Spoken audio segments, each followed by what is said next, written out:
بسم اللہ الرحمن الرحیم۔ منہج کارپوریشن جدہ برائے پروڈکشن و ڈسٹریبیوشن آپ حضرات کی خدمت میں قصص الانبیاء کا مبارک سلسلہ پیش کرنے کی سعادت حاصل کر رہا ہے۔ اب آپ اس مبارک سلسلے کا 18واں حلقہ سماعت فرمائیں۔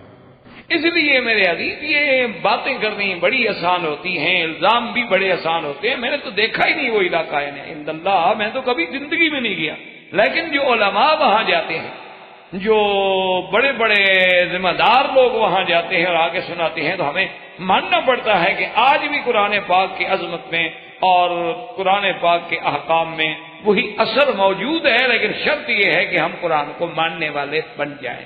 باقی ہم یہ چاہتے ہیں نا جی کہ اللہ بھی راضی رہے اور سودی کام بھی چلتا رہے اور اللہ بھی راضی رہے اور نماز بھی ہم پڑھ لیں گے، کعبہ شریف کا ایک آدھا طواف بھی کر لیں گے، اور شام کو گھر میں بیٹھ کے تاش شاش بھی تھوڑی بہت کھیل لیں گے، اور کوئی زیادہ شریف آدمی ہو تو لوڈو کھیل لے گا، بہت زیادہ معزز آدمی ہو تو ٹی وی دیکھ لے گا، تو تاکہ دونوں راضی رہیں نا۔ یہ تو نہیں نا کہ شیطان کے ساتھ بالکل تعلق کٹ جائے، وہ آئندہ آنا جانا ہی چھوڑ دے۔ یاری تو لگی رہے نا دونوں سے، صبح کو پی اور شام کو توبہ کر لی، رند کے رند رہے اور ہاتھ سے مسلمانی بھی نہ گئی، چونکہ توبہ تو ہو رہی ہے نا روز۔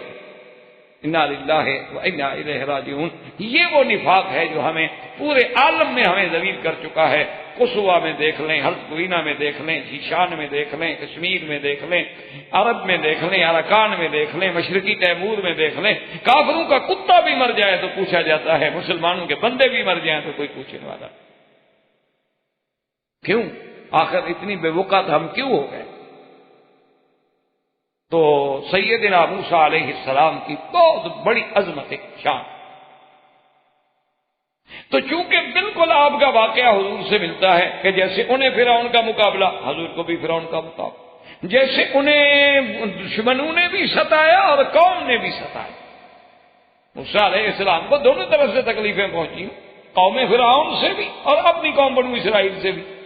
سرکار دو عالم صلی اللہ علیہ وسلم کو بھی دونوں طرف سے تکلیفیں پہنچی کہ باہر کے احزاب نے بھی ستایا اور اپنی قوم قریش نے بھی ستایا۔ سیدنا موسیٰ علیہ السلام کو جیسے بار بار ہجرت کرنی پڑی، اسی طرح سرکار دو عالم صلی اللہ علیہ وسلم کے صحابہ کو بھی کبھی مکے سے حبشہ، حبشے سے پھر مکہ مکرمہ، مکہ مکرمہ سے پھر حبشہ، حبشہ سے پھر مدینہ منورہ، بے عین ہی وہی واقعات سرکار دو عالم صلی اللہ علیہ وسلم کو بھی پیش آئے۔ اور اسی طرح یاد رکھیں کہ جس طرح یعنی موسیٰ علیہ السلام کے ایسے معجزات جو بالکل ایسے واضح تھے جیسے سورج چمک رہا ہوتا، لیکن قوم نے نہ مانا۔ سرکار دو عالم سیدنا محمد الرسول اللہ صلی اللہ علیہ وسلم کے بھی ایسے کھلے معجزات کہ جس کو ایک معمولی سی عقل والا بھی سمجھ لے، لیکن قوم نے نہ مانا۔ تو موسیٰ علیہ السلام کے قصے کو سرکار دو جہاں کے قصہ مبارک سے بڑی مشابہت۔ اور اسی طرح یہ بھی دیکھ لیں کہ سیدنا محمد الرسول اللہ صلی اللہ علیہ وسلم جو ہیں، آپ بھی ولد اسماعیل یعنی سیدنا ابراہیم کی اولاد، حضور صلی اللہ علیہ وسلم بھی تو ولد ابراہیم ہیں، اور موسیٰ علیہ السلام بھی یعقوب علیہ السلام کے پوتے کے پوتے ہیں، اور یعقوب علیہ السلام جو ہے حضرت اسحاق، اور حضرت اسحاق حضرت ابراہیم کی اولاد، یعنی اوپر جا کر سلسلہ بھی ایک ہے کہ سرکار دو جہاں بھی دراصل سیدنا ابراہیم کی اولاد ہیں، یعنی آپ کے جد امجد حضرت ابراہیم۔ اسی طرح موسیٰ علیہ السلام کے جد امجد بھی حضرت ابراہیم، کیونکہ موسیٰ علیہ السلام جو ہے حضرت یعقوب کے پوتے کے پوتے، اور حضرت یعقوب علیہ السلام کی اولاد میں سے ہیں۔ تو اس وجہ سے بھی اللہ تبارک و تعالی نے موسیٰ علیہ السلام کے قصہ مبارک کو بڑی تفصیل کے ساتھ قرآن میں متعدد سور مبارک میں ذکر کرنا ایک۔ اور دوسری بات یہ یاد رکھیں کہ علماء کرام نے لکھا کہ اس واقعے کو، موسیٰ علیہ السلام کے قصہ مبارک کو اللہ نے اتنی تفصیل کے ساتھ کیوں بیان کیا؟ انہوں نے کہا کہ اس کی وجہ یہ ہے کہ میرے آقا رحمت للعالمین، رحمت دو جہاں سیدنا محمد الرسول اللہ صلی اللہ علیہ وسلم کی جب بعثت ہوئی، آپ کو نبوت ملی، آپ کا اعلان ہوا، تو آپ کے مقابلے پر جو قومیں تھیں، سب سے پہلے مکے میں آپ کا ٹکارا جو ہے مشرکوں سے ہوا، مکے کے کافروں سے، قریش۔ اور جب سرکار دو عالم صلی اللہ علیہ وسلم مدینہ منورہ میں تشریف لے گئے تو مقابلہ کس سے ہوا؟ یہود سے، کہ وہاں یہود جو تھے بڑے زور میں تھے، بنی قریظہ، بنی قینقاع اور بنو نذیر، اور تو اس لیے، اور یہ سب یہودی جو تھے، یہ کون تھے؟ یہ اپنی نسبت کرتے تھے سیدنا موسیٰ علیہ السلام کے ساتھ کہ ہم تو جی صاحب تورات ہیں، ہم تو اہل کتاب ہیں، ہم تو موسیٰ علیہ السلام کو ماننے والے ہیں۔ آج بھی یہودیوں سے پوچھ لیں، وہ کہتے ہیں بھی ہم تو بالکل اہل کتاب ہیں، اور ہم اپنی کتاب پہ اتنے پکے ہیں، یعنی واللہ میں اللہ کے گھر میں مسجد میں بیٹھا ہوں، حرم میں، مجھے افسوس سے، دکھ سے یہ بات کہنی پڑتی ہے کہ یہود اپنے اس کتاب کے بعض اصولوں پہ اتنا پکا ہے، یعنی آج بھی، یعنی آپ یہ تصور نہیں کر سکتے کہ کوئی یہودی کوئی بکری یا بھیڑ یا دمبا یا مرغی ایسی اپنے کھانے میں استعمال کر لے گا جس کی ذبح کا اس کو یقین نہ ہو، سوال نہیں پیدا، سوال ہی پیدا نہیں ہوتا۔ یعنی آپ حیران ہوں گے کہ بڑے بڑے ذمہ دار لوگ جو ہیں نا، یا لائن کے بڑے بڑے قسم کے جو یعنی ان کے جی ایم لیول کے لوگ ہوتے ہیں یا ڈائریکٹرز ہوتے ہیں، وہ ہمیں سفر میں مشورہ دیتے ہیں کہ بھئی اگر کوئی ایسی بات ہو آپ لکھ لیا کریں کوشر، اطمینان سے کھائیں، اہل کتاب کا ذبیحہ ہے۔ پورے یورپ میں آپ جائیں، پورے امریکہ میں آپ جائیں، پوری افریقہ میں آپ جہاں مرضی آئیں گے، اگر اس ملک میں یہودی رہتا ہے تو بڑی بڑی سپر مارکیٹیں ہیں، ان میں اس کا کھانے کا بالکل سیکشن الگ ہے، وہاں آپ کو ہر چیز جو ہے وہ ملے گی، ذبیحہ ہوگا، اور اس میں خنزیر کی چربی بھی نہیں ہوگی۔ ان کے بسکٹ الگ ہوں گے، ڈبل روٹی الگ ہوگی، ان کے جناب جتنے استعمال کرنے کی چیزیں ہیں، مثلا یہ ہیئر کریم ہے، کریم ہے چہرے کی، یہ وہ، یعنی جن میں شبہ ہو سکتا ہے کہ اس میں ہو سکتا ہے کہ خنزیر کی چربی ہو، وہ سوال پیدا نہیں ہوتا کہ وہ استعمال کریں۔ اور ہمارے تو ماشاءاللہ پڑھے لکھے لوگ جو ہیں اپنے گھروں میں قیمتی سے قیمتی میک اپ کا سامان لے آتے ہیں نا، بڑی مشہور کمپنیوں کا، روشاس کا، الزبتھ آرڈن کا، جس میں 100% خنزیر کی چربی ہوتی ہے، 100%، 90% بھی نہیں۔ اسی لیے ان کے آپ نے دیکھا ہوگا نا کہ ان کا جو کلر ہوتا ہے وہ بڑا رہتا ہے، ظاہر نہیں ہوتا جلدی، کیونکہ اس میں لازم الکحل ہوتا ہے، الکحل کا جب تک ٹچ نہ ہو رنگ رہ نہیں سکتا۔ اسی لیے آپ جتنے بیوریج بناتے ہیں نا مسلمان، تو آپ ابھی دیکھیں گے تو سارے بچوں کا منہ بھی لال پیلا ہو جائے گا شربت کے رنگ میں، لیکن پیپسی کا ان کا رنگ نہیں چڑھتا آپ کے کپڑوں۔ وجہ کیا ہے؟ اس میں پیپسین ہوتا ہے، اس میں الکحل ہوتا ہے۔ لیکن ہم نے تو کبھی خیال نہیں کیا نا، اس لیے کہ دیکھیں جی اپنا گوشت اگر لیں تو 25 ریال کلو، اور باہر کا گوشت ملتا ہے 8 ریال کلو، چاہے مردہ جانور کا ہو چاہے کسی بلا کا ہو، ہمیں کیا ملتا تو 8 ریال کا ہے۔ ہمیں تو جو سستا ملے، ہم نے کہا مجھے، ہم نے ہوٹل کھولا ہے جناب، ہم نے 10 ریال کی پلیٹ دینی ہے، 25 ریال کلو والا گوشت لے کر 10 ریال کی پلیٹ دیں، ہم تو ختم ہو گئے، اس لیے ہم 8 ریال والا کیوں نہ لیں۔ اچھا مسلمان بھی سمجھتے ہیں یار بوٹیاں اس میں بہت ہیں، اچھا حرام ہیں حلال ہیں، بسم اللہ تو پڑھ رہے ہیں نا یار، خدا کے گھر میں حلال ہی آیا ہوگا جی، اور جی مکے مدینے میں حرام بھلا کہاں سے آ سکتا ہے؟ بھئی ابو جہل تمہارے ملک میں رہتا تھا، جی مکے مدینے، اور اللہ کے بندے ہر جگہ شیطان کے چھوٹے چھوٹے ذریت کام کرتی ہے، یہاں خود بڑا ابلیس کام کرتا ہے، یہ مرکز ہے، یہ اسلام کا دارالخلافہ ہے، یہاں ہمیں گمراہ کرنے کے لیے وہ خود خبیث خود کام کرتا ہے۔ باہر تو اس کو پتا ہے کہ ایک چھوٹا سا بھیج دیں گے، ایک بچہ سا بھی جنوں کا شیطانوں کا تو کافی ہے ان کو تو آگے لگانے میں، ان کا کیا ہے، یہ تو ایسی قوم ہے سبحان اللہ، ان سے 11ویں منواؤ تو تیار ہیں، ان کو حضرت حسین کی شہادت سناؤ رونے کے لیے تیار ہیں، یزید کی بہادری اور صفائی میں تقریر کر دو تو یہ نعرے مارنے کے لیے تیار ہیں، باقی یزید بے گناہ تھا۔ اس قوم کا کیا ہے؟ یہ بڑے لوگ ہیں سخت کہ ماننے پہ آئے تو صدیق بن گئے اور انکار کیا تو ابو جہل بن گئے۔ یہ جھل مل نہیں ہے درمیان میں، کبھی ادھر کبھی ادھر، کبھی ادھر کبھی ادھر، یہ نہیں، اس لیے یہاں وہ بدبخت خود کام کرتا ہے، اسی لیے آپ سارے، یہ میں ایسے نہیں کہہ رہا، قرآن و حدیث کی روشنی میں کہہ رہا ہوں، جب حضور صلی اللہ علیہ وسلم کے بارے میں مشورہ ہوا قرآن میں وَإِذْ يَمْكُرُ بِكَ الَّذِينَ كَفَرُوا، تو شیطان جو ہے ایک نجدی شیخ کی شکل میں بزرگ بن کے آگے سردار بن کے شریک ہو گیا، وہ خود آیا۔ جب بدر کا موقع آیا تو ابو جہل کے ساتھ خود چلا، کسی اور کو نہیں بھیجا۔ اس لیے یہاں تو ہمارے بھٹکنے کا زیادہ خطرہ ہے، یہاں تو ہمارے راستے میں اگر چھوٹا سا کانٹا بھی آ گیا تو پتہ نہیں ہم کہاں جائیں گے، تو حرمین ہے، یہ تو اللہ کا حرم ہے، بلد امین ہے۔ اس لیے علماء نے لکھا ہے کہ موسیٰ علیہ السلام کے واقعے کو اس لیے بھی کھول کے بیان کیا گیا کہ آگے یہود موجود ہیں اور وہ چیلنج کر رہے ہیں حضور صلی اللہ علیہ وسلم کو، ان کے پاس تورات ہے اور وہ دعویٰ کر رہے ہیں کہ جی آپ تو اس امت میں بھیجے گئے جو امیین ہیں، ان پڑھ قوم تھی، اور ہم تو اہل کتاب ہیں۔ اس لیے انہوں نے تو اللہ تبارک و تعالی نے موسیٰ علیہ السلام کے واقعے مبارک کو اتنا کھول کے بیان کر دیا کہ حقیقتاً تو یہود جو تھے نا جی وہ بالکل یعنی لا جواب ہو گئے، لیکن ضد کا تو کوئی علاج۔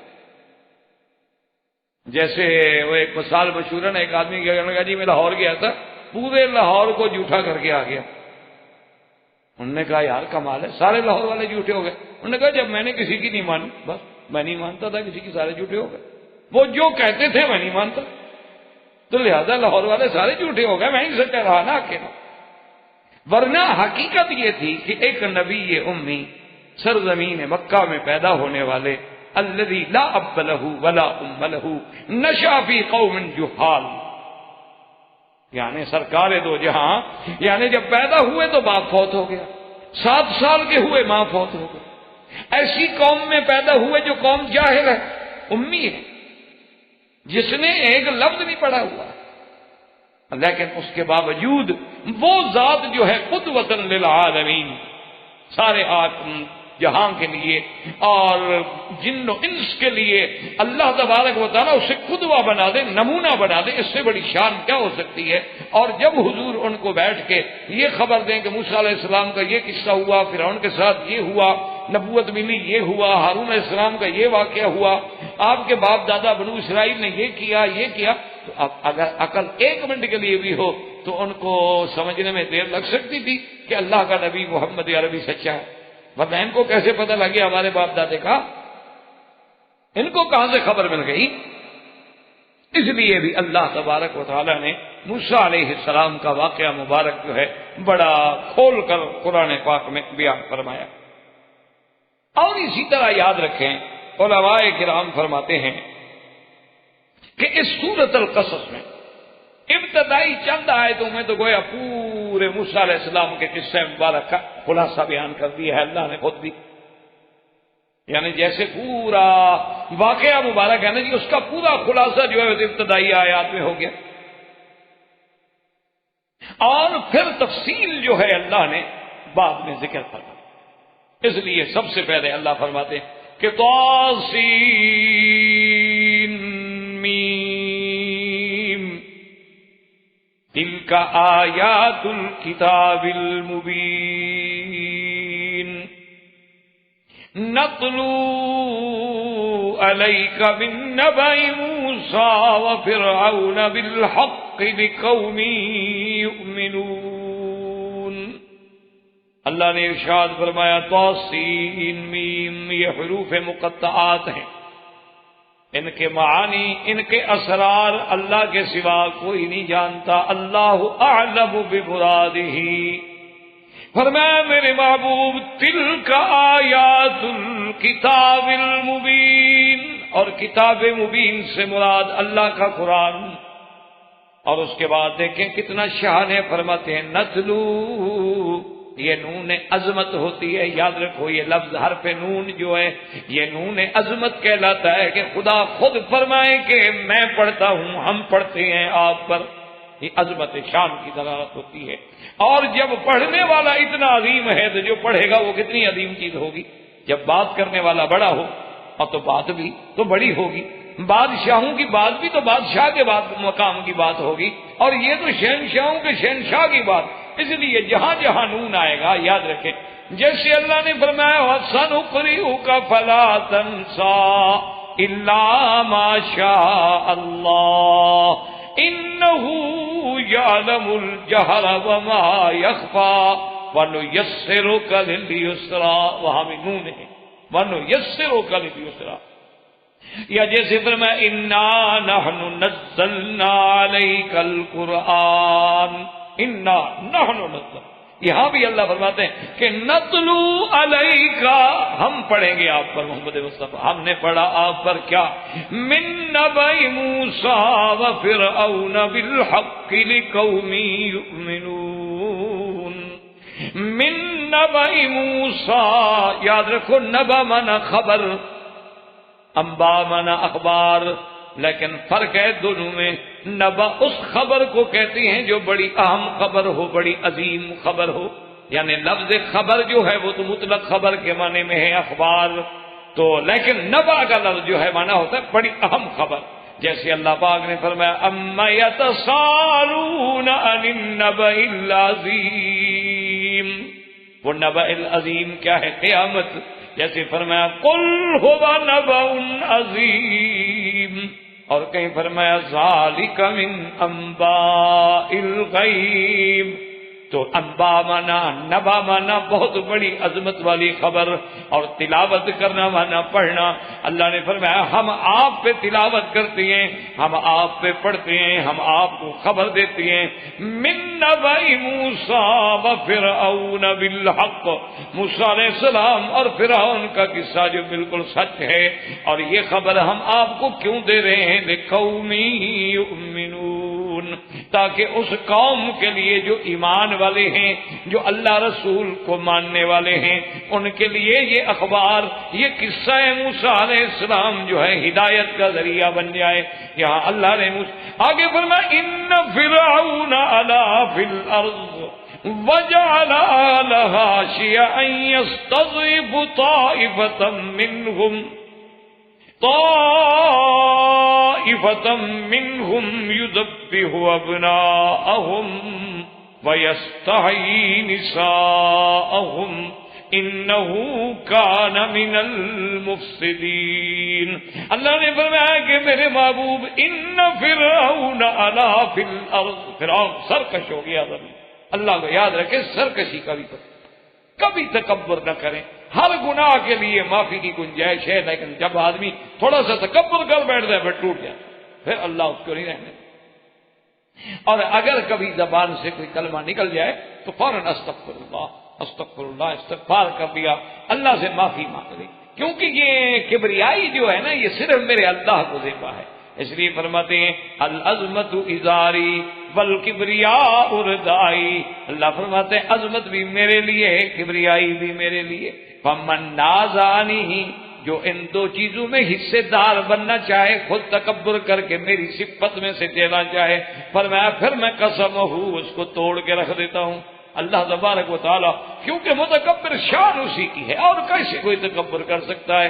اس لیے حضرت علی رضی اللہ تعالیٰ عنہ فرماتے ہیں کہ مجھے انسان سے تعجب آتی ہے کہ کیف یتجبر و کیف یتکبر، کیسے وہ تکبر کرتا ہے، کیسے وہ تجبر کرتا ہے، جبار بنتا ہے، وہ بھول جاتا ہے کہ ماں کے پیٹ میں میری غذا کیا تھی، میں ایک گندے پانی سے پیدا ہوا اور دوسرا گندا خون کھا کھا کے میں زندہ رہا، اور اس کے بعد روزانہ اپنی گندگی پہ بیٹھتا ہے اور اپنے پیٹ میں بھی گندگی لے کے پھرتا ہے، پھر میں پتہ نہیں کس بات سے تعجب تکبر کرتا ہے، جی میں بڑا تھی، کیا بڑا تھی؟ کس بات کی بڑائی؟ بڑائی تو ہے تقوی میں، بڑائی تو ہے تواضع میں، بڑائی تو ہے اللہ کے صحیح معنی میں بندہ بننے میں، وہ پھر تمہیں خود بخود بڑا بنا دیتے ہیں، پھر تمہیں خود بخود عزت عطا فرما دیتے ہیں۔ ورنہ فرمایا کہ کیسے، حضرت علی نے فرمایا کہ مجھے تعجب آتی ہے، فرمایا سب سے بہتر غذا انسان کے لیے کیا ہے؟ اصل شہد، اور وہ کیا ہے؟ ایک کیڑے کی گندگی ہے، اور فرمایا سب سے بہترین کپڑا بندے کے لیے کیا ہے؟ ریشم، اور ریشم کیا ہے؟ وہ بھی ایک کیڑے کا فضلہ ہے، گندگی ہے، اور فرمایا پیٹ میں بھی گندگی ہے، اور 24 گھنٹے میں ایک دفعہ یا 2 دفعہ اپنی گندگی پہ بیٹھ کے اپنے ہاتھوں سے گندگی صاف کرتا ہے، اور پھر بھی کہتا ہے کہ میں، اور میں کس بات کی میں؟ اس لیے اللہ نے فرمایا کہ فرعون جو تھا الا فی الارض، زمین میں سر کٹو، وجعل اہلہا شیعا، اور اس علاقے کے ملک کے رہنے والے جو تھے ان کو اس نے ٹکڑوں میں بانٹا ہوا تھا، تقسیم کیا ہوا تھا. یستضعف طائفۃ منہم، ایک جماعت کو اس نے اتنی کمزور کر دیا، اتنی ان کو کچل ڈالا تھا کہ یذبح ابناءہم ویستحیی نساءہم انہو کان من المفسدین.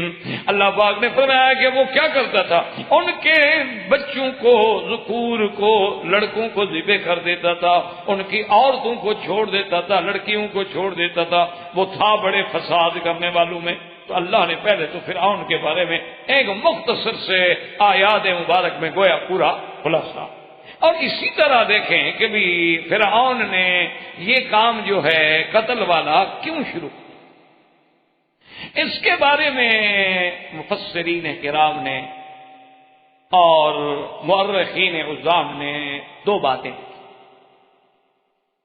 ایک بات تو یہ ہے کہ آپ نے پہلے سیدنا ابراہیم علیہ السلام کے قصے مبارک میں پڑھا تھا کہ وقت کے بادشاہ نے آپ کی بیوی جو تھی بی بی سارہ ان کو طلب کر لیا، کیونکہ وہ بڑا بد فطرت بادشاہ، اور وہ بادشاہ جو تھا اس نے سیدنا ابراہیم علیہ السلام کی زوجہ محترمہ سیدہ سارہ، بی بی سارہ پہ نعوذ باللہ بری نظر ڈالی، ہاتھ ڈالنے کی کوشش کی. بی بی صاحبہ نے دعا مانگی، اس کو شلل ہو گیا جسے فالج آپ کہتے ہیں، تو وہ بالکل بند ہو کے کھڑا ہو گیا، آپ حرکت ہی نہیں کر سکتا. وہ سمجھ گیا. اس نے بی بی سارہ سے استدعا کی کہ آپ مجھے معاف کر دیں، میں آئندہ ایسی حرکت نہیں کروں گا. آپ نے دعا کی، معاف کر دیا، ٹھیک ہو گیا. اس نے پھر پوری نیت کی، پھر وہی حملہ ہو گیا. آخر خلاصہ یہ ہے کہ بہرحال وہ اپنی اس بری نیت سے ناکام ہو گیا، نامراد ہو گیا. بی بی سارہ جو تھی باعزت طریقے سے حفاظت کے ساتھ واپس تشریف لے. جب سارا واقعہ آپ الحمدللہ پڑھ چکے ہیں تفصیل کے ساتھ، سیدنا ابراہیم علیہ السلام کو سارے واقعے کا پتہ چلا، تو اصل میں وہ کہتے ہیں کہ یہ بھی وہی فرعون تھا، فرعون مصر تھا. لیکن یاد رکھیں کہ فرعون تو لقب ہے، ورنہ فرائنہ تو کئی آئے، جیسے ریان آیا، ولید آیا، رامسس آیا، رامسس سوم آیا، رامسس ثالث آیا، پھر اس کے بعد منفتاح آیا. یہ سب فرائنہ کہلاتے تھے. تو اس لیے لفظ یہی ہوتا ہے کہ فرعون فرعون فرعون، چونکہ یہ ان کا لقب تھا. جیسے حبشہ کے لوگ جو تھے، جو بادشاہ بنتا نجاشی کہلاتا. اسی طرح جیسے فارس کا علاقہ تھا وہ کسرا کہلاتے، اور روم والے جو تھے وہ اپنے آپ کو کیسر کہلاتے تھے. کسرا، کیسر، یہ سارے پرانے بادشاہوں کے لقب. تو سیدنا ابراہیم علیہ السلام نے پیشین گوئی کی، اور آپ نے فرمایا کہ میری نسل میں، میری اولاد میں ایک اللہ ایسا بچہ پیدا فرمائیں گے کہ جو فرعون کی تباہی و بربادی اور اس کے اقتدار کے خاتمے کا ذریعہ بنے. سیدنا ابراہیم علیہ السلام نے یہ بات بطور پیشین گوئی فرمائی.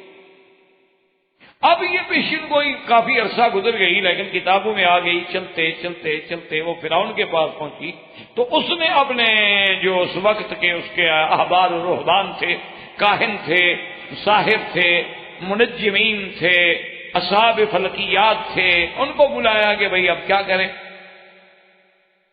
آخر وہ لوگ سمجھتے تھے چاہے نہ مانتے ہوتے تھے نا جی، سچی بات تو سچی ہوتی ہے نا. آدمی کبھی ضد میں آ کے نہیں مانتا، لیکن جب گھر میں جا کے تجزیہ کرتا ہے کہتا ہے یار مولوی کی بات تو ٹھیک تھی، ہم ویسے بات تو ٹھیک،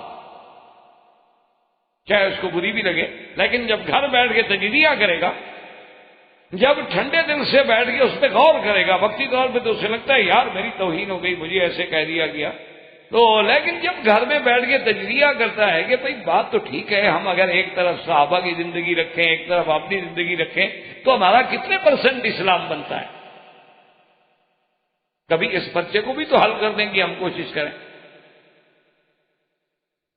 اچھا، اسی طرح جب پیشین گوئی آئی نبی سے تو گھبرا گئے. انہوں نے کہا کہ ابراہیم الخلیل کی یہ پیشین گوئی ہے تو اس کو دیکھنا چاہیے. تو اس کے جو اس زمانے میں یعنی معاون تھے اس کے رہبان سہرا علماء جو تھے، انہوں نے کہا جی ایک حل ہم بتاتے ہیں، آپ ایسا کریں کہ ان کی نسل کا تعلق تو بنو اسرائیل سے ہے، وہ ان کی نسل ہے، حضرت یعقوب ان کی اولاد ہے، ہم قبطی تو ان کی نسل میں نہیں ہے، تو ان کی نسل میں آپ ایک فیصلہ کر دیں کہ جو بچہ پیدا ہو اس کو قتل کر دیا جائے، نہ کوئی بچہ پیدا ہونے دیں گے اور نہ کوئی آ کر ہمارا ملک چھینے گا۔ تو بعض علماء نے لکھا کہ اس نے اس لیے یہ حکم جاری کیا، اور بعض علماء نے ایک دوسرا واقعہ لکھا ہے اور اس کو بعض صحابہ رضوان اللہ علیہم اجمعین نے بھی اپنے روایات و آثار میں نقل فرمایا۔ وہ یہ ہے، وہ کہتے ہیں کہ فرعون نے خواب دیکھا کہ خرجت نار من بیت المقدس، کہ ایک آگ ہے جو بیت المقدس سے نکلی ہے،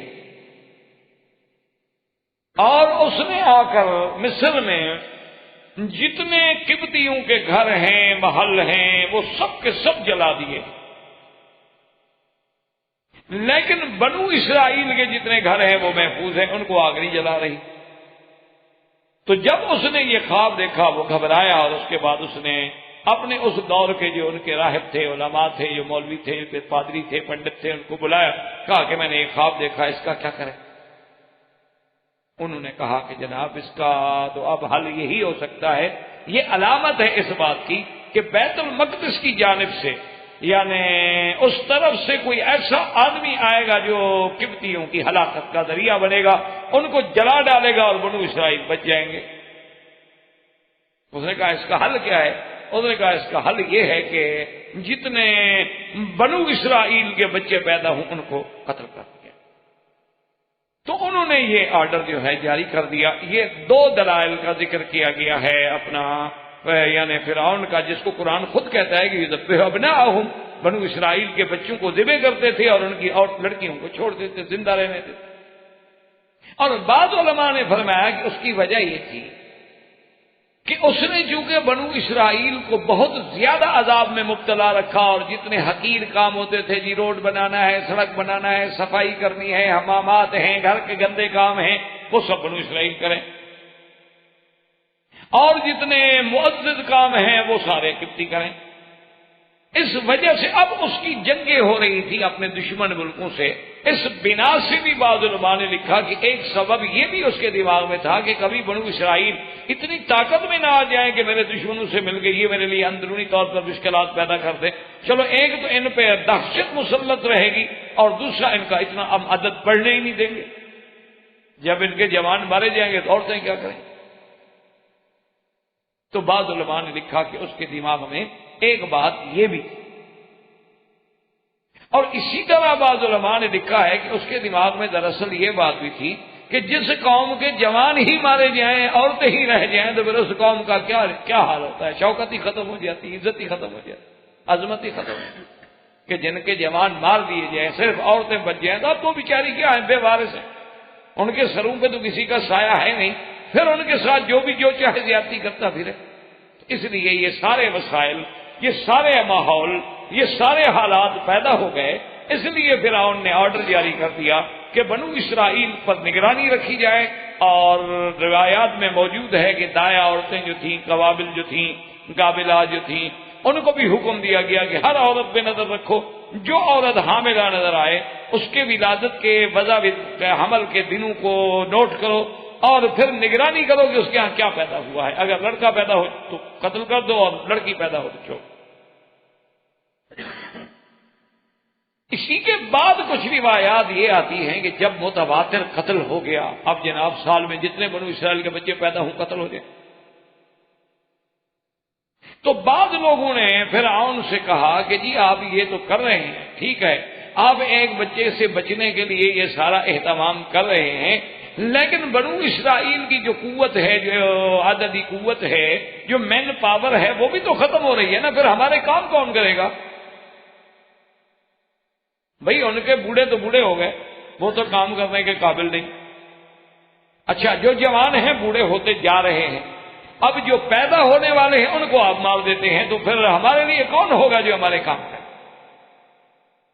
تو فرعون نے پھر ایک اور آرڈر جاری کیا، ایک اور آرڈیننس نافذ کر دیا کہ جناب ایسا کریں کہ 1 سال جو ہے اس میں تو چھوٹ دی جائے، جو بچہ پیدا ہو کچھ نہ کہو، لڑکا ہو یا لڑکی، اور 1 سال جو ہے لڑکا قتل کر دیا جائے اور لڑکی جو ہے اس کو چھوڑ دی جائے۔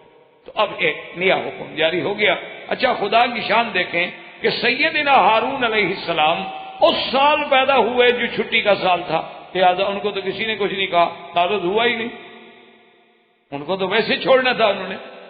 اور موسیٰ علیہ السلام، اللہ کی شان یہ ہے کہ اس سال میں پیدا ہوئے جس سال میں قتل کا آرڈر جاری تھا۔ تو یہ اللہ تبارک و تعالیٰ کی ہر چیز میں حکمت ہے۔ تو اب جناب یہ ہے کہ موسیٰ علیہ السلام اللہ کے کروڑوں صلاۃ والسلام سیدنا موسیٰ علیہ السلام پہ، ان کا جب اللہ کو منظور تھا اور ان کی والدہ کے بطن مبارک میں سیدنا موسیٰ علیہ السلام تشریف لے آئے۔ بعض علماء نے کتب سابقہ سے، روایات اسرائیلیہ سے یہ لکھا ہے کہ موسیٰ علیہ السلام کا نام جو تھا ایارخت، اور بعض نے کہا ہے ایارخا، 2 نام نقل کیے گئے ہیں کتابوں میں، یعنی لیکن یہ اسرائیلی روایات ہے، قرآن تو نام لیتا نہیں اور نہ حدیث مبارک میں نام ہے، اس لیے بہرحال کتب متقدمہ سے یہ روایات ہمیں ملتی ہیں کہ موسیٰ علیہ السلام کی والدہ کا نام یا تو ایارخت تھا اور یا ایارخا تھا۔ تو اب بی بی صاحبہ کا جب یعنی حمل ٹھہر گیا، اب جو دن قریب آتے گئے بی بی صاحب خوف میں مبتلا ہوتی، کیونکہ ان کو پتہ تھا کہ موسیٰ علیہ السلام کی پیدائش جب ہوگی تو یہ ظالم لوگ جو ہے قتل کر دیں، اس لیے بی بی صاحبہ بڑی گھبرا رہی تھی، اور اپنے اس حمل کو چھپانے کے لیے جو امکانی تدابیر تھیں وہ بی بی صاحبہ کر رہی، یعنی زیادہ باہر نہ جانا، کسی کے گھر میں نہ جانا، یعنی جو ممکنہ تدابیر ہو سکتی تھی وہ بی بی صاحبہ اختیار کر رہی تھی، لیکن بہرحال ہر وقت خائف تھی کہ کیا ہوتا ہے۔ اسی کے ضمن میں اللہ تبارک و تعالی نے فرمایا کہ وَأَوْحَيْنَا إِلَىٰ أُمِّ مُوسَىٰ، کہ ہم نے پھر موسیٰ علیہ السلام کی اماں کی طرف وحی فرمائی، اور اللہ تبارک و تعالی نے موسیٰ علیہ السلام کی والدہ کو وہ ہدایات عظیمہ عطا فرمائی۔ تو بہرحال اس نے، جیسے اکبر الہ آبادی نے ویسے ایک بڑی اچھی بات کی ہے، وہ کہتا ہے کہ فرعون نے تقریباً کتابوں میں ہے کہ 70,000 بنو اسرائیل کا بچہ قتل کرا دیا۔ وہ کہتا ہے کہ یوں قتل کے بچوں سے وہ بدنام نہ ہوتا، افسوس کہ فرعون کو کالج کی نسل۔ وہ کہتا ہے اگر ایک آدھا کالج بنا دیتا نا، کالج سے کہاں نبی پیدا ہوتے ہیں؟ آج تک کوئی کالج سے نبی پیدا ہوا ہے یونیورسٹی سے؟ تو اس کو تو یہی ڈر تھا نا کہ کوئی ایسا آدمی پیدا نہ ہو جائے جو دین پہ رہ کے ہمیں خراب کرے، تو اس کا کیا ضرورت تھی گولیاں مارنے کی؟ اس سے بہتر یہی تھا کہ بھئی سرکاری تعلیم دلا دیتا بچوں کو، تو پھر بالکل کام ٹھیک ٹھاک ہو جاتا کہ کیسے بو آئے ماں باپ سے، اولاد سے ماں باپ کے اعتبار کی، دودھ ہے ڈبے کا اور تعلیم ہے سرکار کی، تو اس کے بعد تو تصور ہی نہیں پیدا ہو سکتا۔ اور جو سب سے قیمتی دودھ ہیں، آپ ڈاکٹر لوگ ہیں ذرا پڑھ لیا کریں کہ اس میں کیا کیا ہوتا ہے، یہ ذرا آپ تحقیق کر لیں، جو سب سے مہنگا ہو نا اسی کو چیک کریں، جو سب سے سستا ہو وہ ہو سکتا ہے کہ ان بلاؤں سے خالی ہو، لیکن جو زیادہ سے زیادہ قیمتی ہوگا نا جی، جیسے وہ ہمارے ایک مولوی صاحب ہیں، اب بھی زندہ ہیں ماشاءاللہ، وہ کہتے تھے مکی صاحب جب آگے کوئی لفظ شریف کا لگے نا تو ڈرا۔ میں نے کہا کہ انہیں آخر سے ایک قبر شریف، 11ویں شریف، عرس شریف، چیلم شریف، خیرات شریف، صدقہ شریف، انہوں نے کہا جہاں جہاں یہ آگے لفظ لگ جائے نا سوچو کہ کوئی بدعت آئی، سمجھو کہ کوئی چیز آ رہی ہے، ورنہ یہ اور تو کسی کو نہیں کہتے شریف، یہ سارا شرف ان کے لیے لگایا ہے جو سنت کے خلاف ہے۔ تو بہرحال اللہ تبارک و تعالیٰ کی شان ہے، اللہ فرماتے ہیں کہ ہم نے موسیٰ علیہ السلام کی والدہ کی طرف وحی کی، زندگی رہی انشاءاللہ تو بات باقی۔ وآخر دعوانا الحمدللہ رب العالمین۔ برادران اسلام، واجب الاحترام بزرگوں، دوستوں، بھائیوں، عزیز نوجوانوں، الحمدللہ اللہ کے فضل و کرم، احسان و منت سے سلسلہ قصص الانبیاء علیہم الصلاۃ کے ضمن میں ہم سیدنا موسیٰ علیہ السلام کے قصہ مبارک کو شروع کر چکے تھے، اور جس کا ابتدائی کچھ حصہ میں نے پہلے درس سابقہ میں عرض کر دیا۔ سیدنا موسیٰ علیہ السلام اللہ کی قدرت سے اس سال میں پیدا ہوئے جس سال میں فرعون نے بچوں کے لیے جو نوبہ مقرر کیا تھا کہ 1 سال کے لیے معاف کر دیا کہ بد قتل کر، اور 1 سال میں جو بھی بچہ پیدا ہو قتل کر دیا جائے اور بچی پیدا ہو چھوڑ دی۔ اب یعنی آپ دیکھیں خدا کی شان ہے، یہ قرآن پاک میں ایک جگہ نہیں، سیدنا موسیٰ علیہ السلام کا ذکر جو ہے 138 مقام پہ اللہ نے قرآن میں فرمایا ہے، اور قرآن مقدس کی جو بڑی بڑی صورتیں ہیں سب میں حضرت موسیٰ علیہ السلام کا آپ کو ذکر ملے گا۔ سورۃ بقرہ ہے، آل عمران ہے، نساء ہے، اعراف ہے، انعام ہے، طٰہٰ ہے، قصص ہے، انبیاء ہے، ہود، سب میں اللہ نے موسیٰ علیہ السلام کا ذکر کیا۔ کیونکہ دراصل یہ بات نہیں ہوتی کہ ہم صرف موسیٰ علیہ السلام کا قصہ پڑھ کے اور ماشاءاللہ سو جائیں، نہیں، اللہ پاک یہ دکھانا چاہتے ہیں کہ ہر دور میں فرعون اور موسیٰ کا مقابلہ ہوگا، ہر دور میں فرعونہ پیدا ہوں گے اور ان کے مقابلے پہ موسیٰ بھی پیدا ہوں گے۔ لکل فرعون موسیٰ، اللہ ہمیں یہ دکھانا چاہتے ہیں اور جگانا چاہتے ہیں کہ تم یہ دیکھو کہ اپنے اعمال کی بنا پر تم فرعون کی پارٹی میں ہو یا موسیٰ کی پارٹی میں، ورنہ ایسے واقعات ذکر کرنے کا کوئی مقصد ہی نہیں۔ یعنی جو حضور صلی اللہ علیہ وسلم کے آنے سے پہلے 1000 سال پہلے ایک قصہ گزر گیا، کیا ضرورت ہے دہرانے کی؟ کیا ضرورت ہے قرآن مقدس میں اس کو 138 مقام پہ ذکر فرمانے کی؟ تو یہ اللہ ہمیں یہ واقعات اس لیے آتے ہیں عبرۃ لأولی الالباب، کہ عبرت بنے ہمارے لیے، اور ہم غور کریں کہ باطل کی قوت جو ہے وہ فرعون ہو، قارون ہو، شداد ہو، حامان ہو، لیکن جب قوت الہی سامنے آتی ہے، جب قوت رسالت و نبوت سامنے آتی ہے تو فرعونی طاقتیں ہمیشہ پاش پاش ہو جاتی ہیں، بڑھ جاتی۔ اس لیے اللہ نے قرآن میں یہ قصص بیان فرمائے کہ آپ دیکھیں کہ موسیٰ اور ہارون علیہ السلام 2 بھائی ہیں، کچھ بھی نہیں ساتھ، اور کس حالات میں موسیٰ علیہ السلام پیدا ہو رہے ہیں۔ یعنی آپ اس پہ غور کریں، اللہ تبارک و تعالیٰ یہ دکھلا رہے ہیں کہ موسیٰ علیہ السلام کس حال میں پیدا ہو رہے ہیں کہ باپ کی بات بھی نہیں ہے، ماں ہے، بہن ہے، اور اتنا چھپ کے ڈر کے کہ ولادت پہ، یعنی ہر گھر میں بچہ پیدا ہو تو خوشیاں ہوتی ہیں، ورنہ آج ہمارے گھروں میں بھی اگر کسی بیٹی کو شادی ہو اور حمل ہو جائے اور جناب تو سارے گھر میں خوشیاں ہوتی ہیں، دونوں گھرانوں میں، یعنی لڑکی کے ماں باپ کے گھر میں علیحدہ خوشی ہوتی ہے اور شوہر کے گھر والوں میں علیحدہ خوشی ہوتی ہے، اور جناب یہ ہے کہ پھر احتیاط شروع ہوتی ہے کہ سیڑھی پہ نہیں چڑھنا، تیز نہیں چڑھنا، دوڑنا نہیں ہے، بیٹھے رہنا ہے، کام نہیں کرنا ہے، اور جناب ان کے لیے جو ڈرائی فروٹ ہیں وہ خالص دیسی گھی میں بھونیں اور کھلائیں، اور بچہ پیدا ہوگا، کپڑے بن رہے ہیں اور پہلے سے تیاریاں شروع ہو گئی ہیں۔ لیکن شان موسیٰ دیکھو کہ پیدا ہو رہے ہیں، ڈر رہے ہیں۔ کس ماحول میں اللہ کا نبی پیدا ہوا، اس پہ ذرا غور کرو۔ ایک طرف فرعون کی قوت ہے اور ایک طرف موسیٰ علیہ السلام کی ولادت کی کیفیت ہے۔ اللہ بتلاتے ہیں کہ اس طرح ہم غریبوں کے گھر سے ایک اٹھاتے ہیں جو فرعونوں کو ہلا دیتا ہے۔ اسی لیے آپ دیکھیں، اور اس کو پھر آپ جوڑیں میرے آقا کے ساتھ کہ الم یجد کا یتیمن، الم یجد کا یتیمن فآوا۔ محمد مصطفیٰ، آپ کو ہم نے یتیم نہیں پایا، پھر ہم نے آپ کو ٹھکانہ دیا نا کہ باپ پہلے فوت ہو گیا، ماں 7 سال کی عمر میں فوت ہو گئی، ابھی پوری طرح جناب جوانی چڑھی تو سکا جو چاچا تھا مہربان ابی طالب فوت ہو گیا، اس سے پہلے عبد المطلب فوت ہو گیا، اکیلے محمد عربی سے، اور مقابلہ وقت کے فرائض سے ہے، ابو جہل سے ہے، ابی لہب سے ہے، عتبہ عتیبہ سے ہے، شیبہ ربیعہ سے ہے، ولید بن المغیرہ سے، ان لوگوں سے مقابلہ ہے جن کا مکے سے لے کر طائف تک باغات ہیں، زمینیں ہیں، پیسہ ہے، دولت ہے، اور اللہ کے نبی کے پاس واجدک عائلا فاغنا، آپ کو تو ہم نے فقیر پایا، آپ کے تو گھر میں پیدائش کے وقت بتی جلانے کے لیے بھی پیسے نہیں تھے۔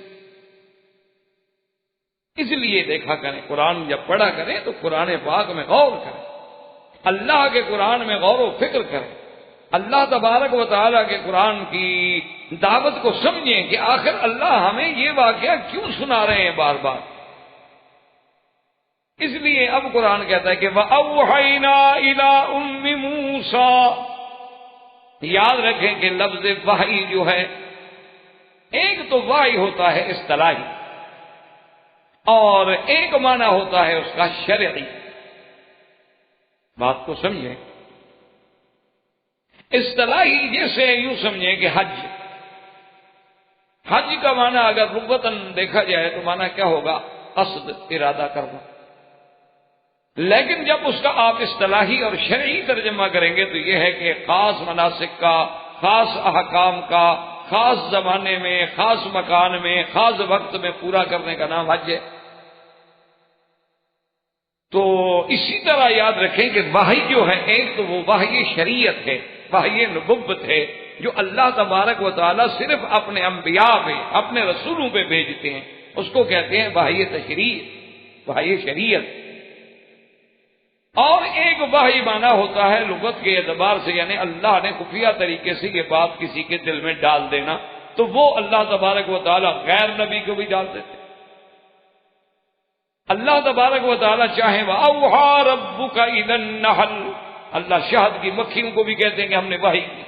کیا مانا؟ یعنی ہم نے اس کو سمجھا دیا، ان کے دلوں میں ہم نے بات ڈال دی کہ ان اتخذی من الجبال بیوتا ومن الشجر ومما یعرشون، کہ پہاڑوں پہ اپنے گھر بناؤ. تو اس کو گھر بنانا کس نے سکھلایا؟ اللہ نے. وہاں بھی لفظ وحی ہے. تو اس لیے یہ وہ وحی نہیں ہوتی. اسی لیے میں عرض کر رہا ہوں کہ بعض جو باطل فرقے ہیں وہ اسی لیے دھوکہ دیتے ہیں کہ جیسے مرزا غلام احمد قادیانی کہتا ہے کہ مجھ پہ بھی وحی آتی ہے. مرزا غلام احمد قادیانی نے کہا کئی دفعہ اب کتابوں کے مجھ پہ وحی آتی ہے. تو ایک دفعہ ان کے مریدین نے پوچھ لیا کہ جی وحی آتی ہے تو فرشتے کا نام؟ انہوں نے کہا فرشتے کا نام ہے ٹیچی. بھئی غلط تو نہیں کہا نا؟ نبی جب انگریزی ہوگا تو فرشتے تو انگریزی آئے گا نا. انگریزی نبی پہ کوئی دیسی فرشتہ تو نہیں آ سکتا تھا نا. وہ تو انگریزوں نے نبی بنایا تھا تو فرشتے تو انہوں نے بھیجنا تھا. اس لیے وہ ٹھیک کہتا ہے کہ ٹیچی آتا ہوگا. ان شیاطین لیوحون، شیطان بھی تو ایک دوسرے پہ وحی کرتے ہیں نا، ایک دوسرے کے دلوں میں بات ڈالتے ہیں. تو اب جناب جب اس کو پکڑا گیا کہ کیسے بدبخت تم کہتے ہو کہ مجھ پہ وحی آتی ہے. یہ جتنے باطل فرقے ہوتے ہیں نا آپ غور نہیں کرتے. یہ آپ کے جو آغا خواہ ہیں نا، وہ جو بڑے تھے، وہ یورپ کے کسی ملک میں ان کا ایک اجتماع ہوا جس میں اس کے ماننے والے کثیر تعداد میں شریک تھے. تو اس فنکشن میں اس نے آخر میں پتہ نہیں کیا خیال آ گیا، تو اس نے کہا اپنے مریدین سے کہ میں بہت بوڑھا ہو گیا ہوں، کمزور ہو گیا ہوں، آپ میرے لیے دعا کریں کہ خدا مجھے صحت دے، قوت دے، میں اپنی کمیونٹی کی خدمت کر سکوں. کیوں خدا کو تو پھر ماننا پڑتا ہے نا. ابھی امریکہ میں الیکشن ہو رہے ہیں نا، آپ اخباریں پڑھیں، سارے روز خدا کو یاد کریں. دونوں کینڈیڈیٹ دعا کریں خدا میری مدد کرے. وہ کہتے ہیں خدا میں، اب خدا یاد آ گیا. ویسے خدا کو چھٹی دی ہوئی ہے، لیکن اب چونکہ الیکشن لڑنا ہے تو اب تو مدد کی ضرورت ہے اللہ کی. تو اب رات دن ان کو بھی خدا یاد آیا ہوا ہے. تو بہرحال آغا خان کو بھی پتہ نہیں کیسے خدا یاد آ گیا. تو اس نے کہا کہ جی آپ دعا کریں کہ خدا میری مدد کرے اور میں کمزور ہو گیا ہوں. تو ان کے ایک مرید ہیں، وہ بڑے کروڑوں پتی ارب پتی، وہ کھڑے ہوئے. انہوں نے کہا حضرت آپ ہی تو ہمارے خدا ہیں، آپ کے لیے ہم کیسے دعا کریں؟ آپ تو ہمیں صحت و عافیت و طاقت بخشتے ہیں، آپ اس طرح کہہ کے ہمارا امتحان لینا چاہتے ہیں، حالانکہ خدا تو آپ ہیں. تو آغا خان صاحب خاموش ہو گئے کہ چلو مریدین اتنے اعتقاد میں ہیں، پھر ان کو کیوں خام خواہ حقیقت کھولی جائے. یعنی اس طرح ہر باطل فرقہ یعنی اپنے آپ کو خدا کہلوانے پہ بھی خاموش ہے. اور نمازیں معاف کرتی کہ جی کیا ضرورت ہے نمازیں پڑھنے کی، ایک دفعہ آؤ شاپ کٹھی کر کے پڑھ لو، بس ختم ہو گئی بات. مصروفیات ہے، بزنس کے دن ہیں. یہ اسلام تھوڑا ہے کہ ہمیں نمازوں میں لگا دے اور کافر ترقی کر دیں، بزنس میں آگے بڑھ جائیں. تو بہرحال مقصد یہ ہے کہ غلط فرقے جو ہیں ایسی باتیں کرتے ہیں. تو جب ان کو پریشر پڑا مرزا کو، قادیانی کو، کہ بدبخت واہی واہی کیسے، انہوں نے کہا یار واہی موسیٰ علیہ السلام کی اماں کے پاس بھی تو آئی ہے، وہ بھی نبی تو نہیں تھی نا، تو میرے پاس بھی اس قسم کی وحی آتی ہے. تو نے کہا کہہ دو نا کہ میں نبی نہیں ہوں، اور اگر میں نے یہ دعویٰ کیا اس میں توبہ کرتا ہوں. اس نے کہا نہیں نہیں، اصل میں وہ جو وائی آتی ہے نا وہ کبھی کبھی مجھے یہ کہتی ہے کہ تم نبی ہو۔ مقصد ہے کہ بات میں پھر کہے تو یاد رکھو تو وحی شریعت الگ ہوتی ہے، اور وحی بطور لغت کے اعتبار سے مانا ہوتا ہے خفیہ طریق سے بات کا کسی کے دل میں پہنچا دینا۔ تو اللہ نے موسیٰ علیہ السلام کی اماں کے دل میں بھی بات ڈال۔ موسیٰ علیہ السلام کی والدہ کا نام جو ہے کتب سابقہ میں جو ملتا ہے وہ ہے ایا دخت، اور بعض علماء نے لکھا ہے کتب سابقہ سے ایا رخا، اور ہمارے ہاں بھی جاہلوں کا ایک بڑا عجیب عقیدہ ہے، وہ کہتے ہیں موسیٰ علیہ السلام کی والدہ کے جس کو نام آ جائے نا اس کو بڑے پیسے ملتے ہیں۔ وہ یہ تفسیر کا وہ کہتے ہیں عمل ہے کہ پیسے ملنے شروع ہو جاتے ہیں۔ ایک آدمی مجھ سے بھی پوچھا جی موسیٰ علیہ السلام کی والدہ کا نام، میں سمجھ گیا کیوں پوچھنا چاہتا ہوں، میں نے کہا یار مجھے تو اپنی دادی کا نام نہیں آتا، موسیٰ علیہ السلام کی والدہ بہت پہلے پیدا ہوئی تھی، تو ان کا نام میں آپ کو کیسے بتا سکتا ہوں؟ کہتے جی سنا ہے ان کے نام سے پیسے ملتے ہیں۔ میں نے کہا یار کمال ہے، پھر تو نبی سے بھی افضل ہو گئی کہ موسیٰ کے نام سے تو تمہیں پیسے نہیں ملتے، ہارون کے نام سے بھی تمہیں نہیں ملتے، اللہ کے نبیوں کے نام سے بھی نہیں ملتے، ملتے ہی موسیٰ علیہ السلام کی ماں کے نام سے۔ تو بہرحال کہنے کا مقصد یہ تھا کہ موسیٰ علیہ السلام کی والدہ کے دل میں اللہ نے بات ڈال دی کہ آپ اپنے بیٹے کو دودھ پلائیں، اور دودھ پلانے کے بعد انہیں ایک صندوق میں بند کیا جائے، اور صندوق میں بند کر کے اس صندوق کو دریا میں ڈال۔ اچھا، کہاں پر آ کر دو روایات ہیں، دو یعنی قول ہیں علماء۔ ایک قول تو علماء کا یہ ہے کہ موسیٰ علیہ السلام جب پیدا ہوئے نا تو اماں نے اللہ نے جو بات دل میں ڈالی ہوئی تھی نا اسی کے مطابق موسیٰ علیہ السلام کو فوراً نہلا کے دھلا کے اور ایک چھوٹی سی صندوق بنا لی لکڑی کی، پہلے سے تیار رکھی تھی، اس کے اندر حضرت موسیٰ علیہ السلام کو لٹا دیتی، دودھ پلا کے وہ سو جاتے، اور اس کو رسی لگی ہوئی تھی جس کو وہ باندھ دیتی تھی چھپا کے دریا کے کنارے پہ، اور صندوق دریا میں ڈال دیتی تھی، اور جب آتے تفتیش والے دیکھنے والے گھر میں کوئی بچہ نہیں، وہ چلے جاتے۔ لیکن اتفاق ایسا ہوا کہ ایک دن اللہ کی قدرت سے وہ رسی جو تھی وہ ٹوٹ گئی اور صندوق بہہ گئی۔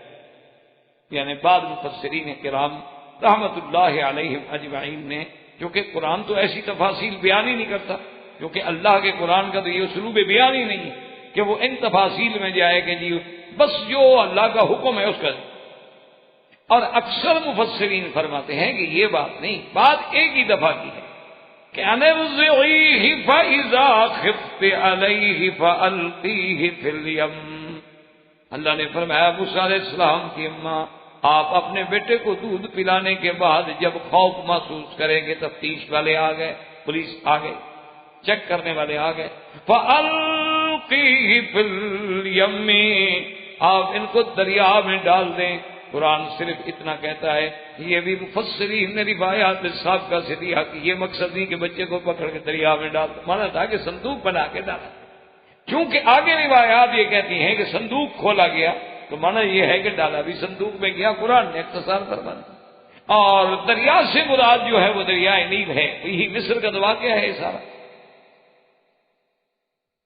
تو اس موسیٰ سیدنا موسیٰ علیہ السلام کو وہاں ڈال دیں، اور ساتھ اللہ نے یہ بھی فرما دیا کہ لا تخافی ولا تحزنی، کہ موسیٰ علیہ السلام کی اماں، یہاں اللہ نے قرآن میں دو لفظ فرمائے، یاد رکھیں کہ لا تخافی، تم اپنا خوف بھی نہ کرنا، ڈر نہ کرنا، کوئی تمہارا کچھ نہیں بگاڑ سکتا، ولا تحزنی، اور موسیٰ علیہ السلام کا بھی غم نہ کرنا، تم یہ بھی خوف نہ کرنا کہ آخر راز تو کھل جائے گا کہ بچہ تو ہوا اور بچہ دریا میں ڈالا گیا، کہاں ڈالا گیا، آخر وہ بچہ پتہ نہیں کہاں جا کے پکڑا جائے گا۔ اللہ نے فرمایا بالکل تم اپنا ڈر نہ کرو، اور موسیٰ علیہ السلام کا بھی غم نہ کرو۔ تو اس لیے علماء نے لکھا ہے کہ لفظ خوف وہاں استعمال ہوتا ہے جب اپنے لیے خوف ہو، اور لفظ حزن وہاں استعمال ہوتا ہے جب دوسرے کا غم ہو۔ اس لیے دونوں لفظوں کے استعمال میں ایک لطیف فرق ہے، یعنی اگر مجھے اپنا خوف ہے تو پھر کہا جائے گا کبھی لا تخف، مت ڈرو، کیوں ڈرتے ہو بھائی، اور اگر مجھے کسی دوسرے کا غم ہے تو پھر کہا جائے گا بھی لا تحزن، غم نہ کرو یار، اللہ اس کی مشکل بھی حل کر دیں گے۔ تو اس لیے اللہ تبارک و تعالی نے یہاں دونوں لفظ مبارک جو ہے استعمال فرمائے، اور موسیٰ علیہ السلام کی والدہ کو تسلی دینے کے لیے. اور خدا کی شان ہے اللہ کی ہر حکم میں ایک حکمت، کہ قرآن مقدس میں جو بھی لفظ آیا ہے اس میں حکمت، کیونکہ کلام حکیم ہے. العلیم الحکیم، حکمت والے رب کا کلام ہے. جب حکمت والے رب کا کلام ہے تو حکمت سے خالی کیسے ہو سکتا؟ اسی لیے دیکھیں کہ جب سیدنا سرکار دو جہاں رحمت للعالمین حضرت محمد رسول اللہ صلی اللہ علیہ وسلم غار ثور میں ہیں اور سیدنا ابو بکر ساتھ ہیں، تو حضرت ابو بکر پریشان ہوئے، جو صحیح احادیث مبارک میں ہے کہ انہوں نے عرض کیا کہ یا رسول اللہ کافر تو بالکل پہاڑ کے اوپر آ گئے ہیں اور پہاڑ میں سوراخ بھی ہے، اگر ان یعنی ایسے اپنے پاؤں والی جگہ کی طرف بھی انہوں نے دیکھ لیا تو ہمیں دیکھ لیں گے وہ. تو حضرت آقا انعامدار نے فرمایا ابو بکر ما ظنک باثنین اللہ ثالثہما، کیا بات ہے تمہارا کیا خیال ہے دو تو ہوں کوئی اور ان کے ساتھ تیسرا خدا ہو، تو ان دو کا بھی کوئی کچھ بگاڑ سکتا ہے؟ ما ظنک باثنین اللہ ثالثہما، تو تیسرا جب خدا ہمارے ساتھ ہے. اور اس کے بعد اللہ نے جو قرآن اتارتے فرمایا اذ یقول لصاحبہ لا تحزن، کہ سرکار دو جہاں اپنے دوست سیدنا ابو بکر کو فرما رہے ہیں کہ غم نہ کرو. تو اللہ نے دراصل یعنی اللہ تو جانتے تھے نا کہ ایک وقت آئے گا کہ ایسے لوگ بھی پیدا ہوں گے روافض اور شیعہ جو یہ کہتے ہیں کہ جی سیدنا ابو بکر صدیق نے جب ان کو پتہ چل گیا کہ مشرکین مکہ اس پہاڑ پہ پہنچ گئے ہیں تو انہوں نے رونا شروع کر دیا. اصل میں وہ اسی لیے رو رہے تھے کہ اوپر والے سن لیں اور آگے پکڑ لیں حضور کو. اچھا خدا کی شان ہے ان کے دل میں جو جھوٹا رونا لگایا نا اللہ نے ان کے گلے میں رونا ڈال دیا، ہمیشہ روتے رہتے، آنسو نہیں بہتا، روتے رہتے. اور خدا کا قرآن اگر آپ دیکھیں نا جو زیادہ رونے والے ہوں نا اکثر جھوٹے ہوتے ہیں. جاؤ اباہم عشاء یبکون، یوسف علیہ السلام کے بھائی تو روتے ہوئے آئے تھے، خود ڈال کے آ رہے ہیں کنویں میں اور آ رہے ہیں روتے ہوئے. خود حضرت حسین کو قتل کرا دیا، خط لکھ لکھ کے مدینے سے بلوایا، شہید کرا دیا، خود رو رہے ہیں. بلانے والے کون تھے؟ کیا آپ آئیں ہم آپ کی بیعت کریں گے؟ تبھی تو گئے تھے حضرت حسین، دشمنوں نے تھوڑا بلایا تھا. یا حضرت حسین جنگ کرنے کے لیے تشریف لے گئے تھے، 72 آدمی خاندان کا، بیویاں بچے عورتیں لے کر. آدمی جنگ کے لیے جاتا ہے تو 200-400 جوان لے کے جاتا ہے، 1000-2000 اپنی فوج لے کے جاتا ہے، اپنے بیوی بچے آل اولاد چھوٹے اصغر اکبر ان کو تو لے کے نہیں جاتا. وہ تو خود شیعہ نے حسین نے تو دھوکہ دیا. تو بہرحال کہنے کا مقصد یہ ہے کہ دیکھیں خدا کی شان کہ اللہ نے واضح کر دیا کہ اذ یقول لصاحبہ لا تحزن. اللہ نے فرمایا میرا مدنی اپنے ساتھی سے کہہ دو آپ کا غم نہ کرے.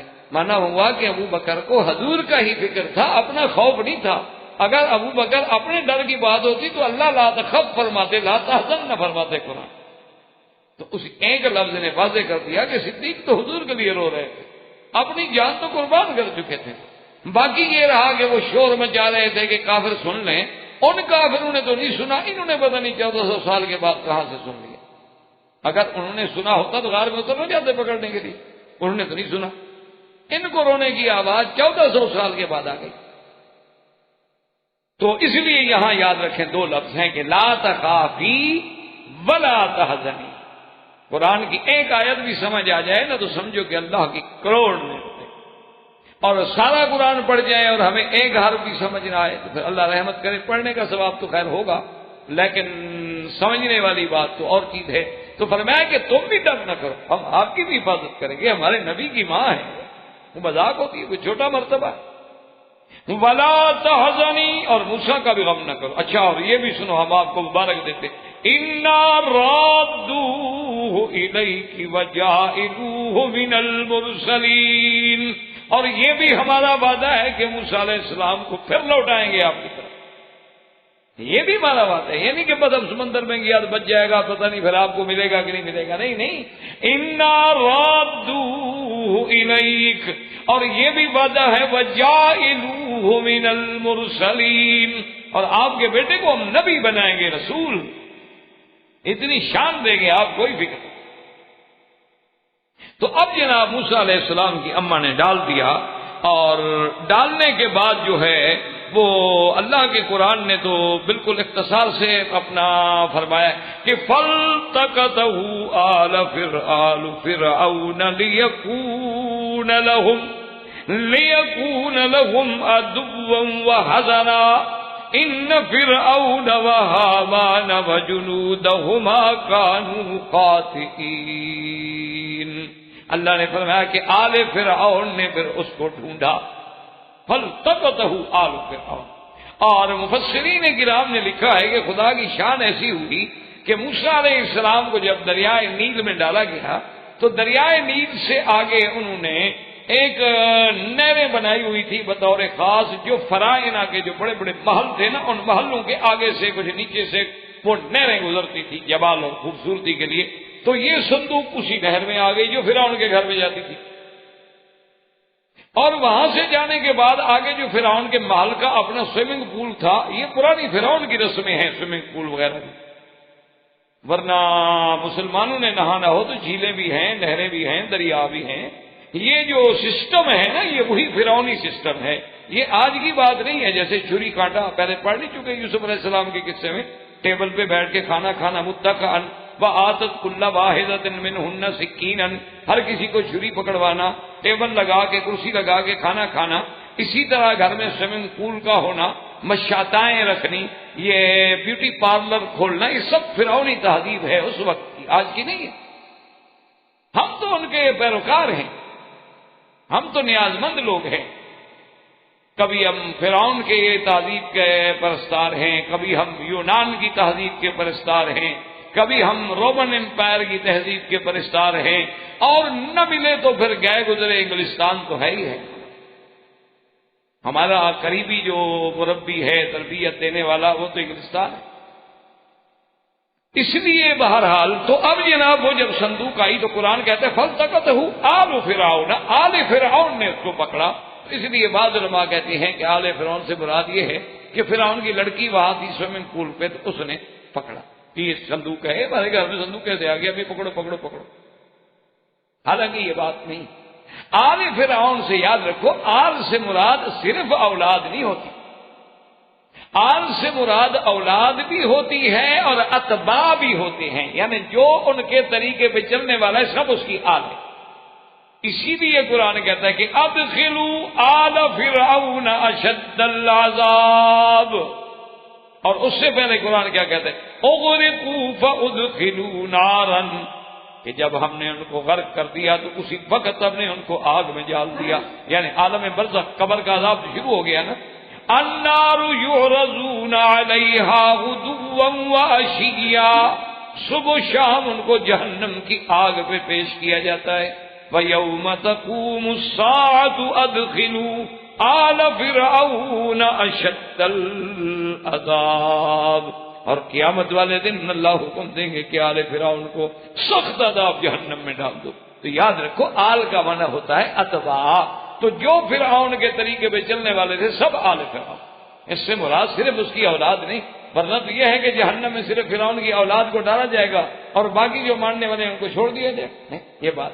اسی لیے دیکھیں آپ قرآن کو اور حدیث کو آپ سمجھیں، اللہ پاک مجھے آپ کو سمجھ دے کہ اللہم صلی علی محمد وعلی آل محمد، یہاں آل محمد نہیں ہے، لفظ ہے آل محمد۔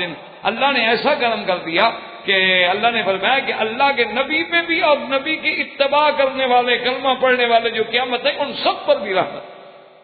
کما صلیت علی ابراہیم وعلی آل ابراہیم، اس لیے یہ نہیں کہ جی صرف آل کے لیے درود پڑھتے ہیں، آل سے مراد سب مسلمان ہیں۔ اسی لیے پہلے بھی دیکھ لیں کہ السلام علیک ایھا النبی ورحمۃ اللہ وبرکاتہ، بات تو ختم ہو گئی۔ پھر السلام علینا وعلی عباد اللہ الصالحین، سب پر۔ اس لیے آل فرعون جو تھے، ان کی خادمائیں، ان کی کنیزائیں، وہ سب جو تھیں جناب دیکھ رہی تھی، انہوں نے صندوق دیکھی، حیران ہو گئی، صندوق پکڑی، اور صندوق پکڑنے کے بعد بی بی آسیہ کو اطلاع کی۔ بی بی آسیہ جو ہے یہ فرعون کی بیوی تھی، اس زمانے میں تو کافروں سے نکاح ہوتے تھے۔ بی بی آسیہ زوجہ فرعون تو تھی، لیکن دین فرعون پہ نہیں تھی. یہاں پہ جیسے نوح علیہ السلام کی بیوی، نوح علیہ السلام کی بیوی تو تھی لیکن دین نوح پہ نہیں تھی. لوط علیہ السلام کی بیوی، لوط علیہ السلام کی بیوی تو تھی لیکن دین لوط پہ نہیں تھی. اسی طرح خدا کی قدرت ہے کہ فرعون کی بیوی ہے لیکن دین فرعون میں نہیں ہے. اللہ نے اس کے دل میں توحید اور ایمان اور سب خیالات جو تھے پہلے سے ڈالے. تو اب محل میں صاف بات ہے کہ ملکہ کو رپورٹ کی گئی کہ جی صندوق ہے. فرمایا جلدی کرو، بلاؤ، کھولو. اور جب صندوق کا شور ہوا تو فرعون بھی آ گیا.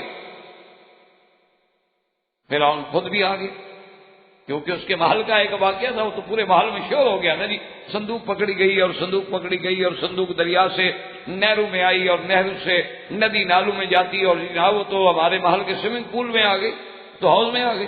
تو فرعون بھی آ گیا اور اس صندوق کو کھولا گیا. جب صندوق کو کھولا جناب تو اندر تو موسیٰ علیہ السلام بیٹھے ہوئے ہیں. وہ تو نبی کا جلال ہے، جمال ہے، کمال ہے. تو جب فرعون کی بیوی نے دیکھا تو اس لیے قرآن کہتا ہے وَقَالَتِ امْرَأَتُ فِرْعَوْنَ قُرَّةُ عَيْنٍ لِّي وَلَكَ. فرعون کی بیوی نے جب دیکھا تو اس نے کہا کہ بادشاہ سلامت، یہ تو بچہ، یہ تو تمہارے اور میری آنکھوں کی ٹھنڈک ہے. یہ ایسا بچہ تو ہم نے دیکھا ہی نہیں. تو مفسرین نے لکھا ہے کہ فرعون کہنے لگا کہ تمہاری آنکھوں کی ٹھنڈک ہو تو ہو، میری نہیں ہے. تو اسی لیے علماء نے لکھا ہے کہ پہلے دن اس نے نبی کی توہین کی تو اللہ نے کفر پہ موت لکھی، بدبخت کی. ہو سکتا ہے کہ پیغمبر کی توہین نہ کرتا تو اللہ ایمان نصیب کرتا. اللہ تبارک و تعالیٰ کیونکہ جو لوگ انبیاء کی اور اللہ کے عباد صالحین کی توہین کرتے ہیں پھر ان کے لیے بڑے مشکلات. تو انہوں نے کہا کہ اگر وہ بھی کہہ دیتا، کیا ایک بچے تھا کہ قرۃ عین لی ولک، بیوی ملکہ تو بڑی یعنی لائق فائق ہے نا، کہ اس نے کہا کہ میری بھی آنکھوں کی ٹھنڈک اور تیری بھی. اور لا تقتلوہ عسى ان ينفعنا او نتخذہ ولدا وهم لا يشعرون. اور فوراً بی بی نے کہا کہ مہربانی کر کے لا تقتلوا، چونکہ وہ جانتی تھی یہ تو وہ سال ہے جس میں بچے قتل کیے جاتے ہیں، اور یہ بچہ تو خود فرعون کے گھر میں آ گیا، دشمن کے گھر میں خود آ گیا، قاتل کے گھر میں خود آ گیا ہے مقتول. لا تقتلوہ عسى، قتل نہ کریں ہرگز. عسى ينفعنا، ہو سکتا ہے کہ ہمارے لیے ویسے نفع ہو، یا ہم اسی کو ہی بیٹا بنا، اور نتخذہ ولدا، ہم بیٹا بنا لیں گے. اللہ نے فرمایا ان کو پتہ نہیں کیا کر رہے ہیں، کیا سوچ رہے ہیں. وہ اپنی سوچوں میں ہیں اور تقدیر کے اپنے فیصلے ہیں. من درج خیال فلک درج خیال، ہم اپنا خیال کرتے رہتے ہیں اور مالک کے فلک و سما اپنے خیال میں ہیں، اور خیال تو اسی کا چلے گا جو مالک.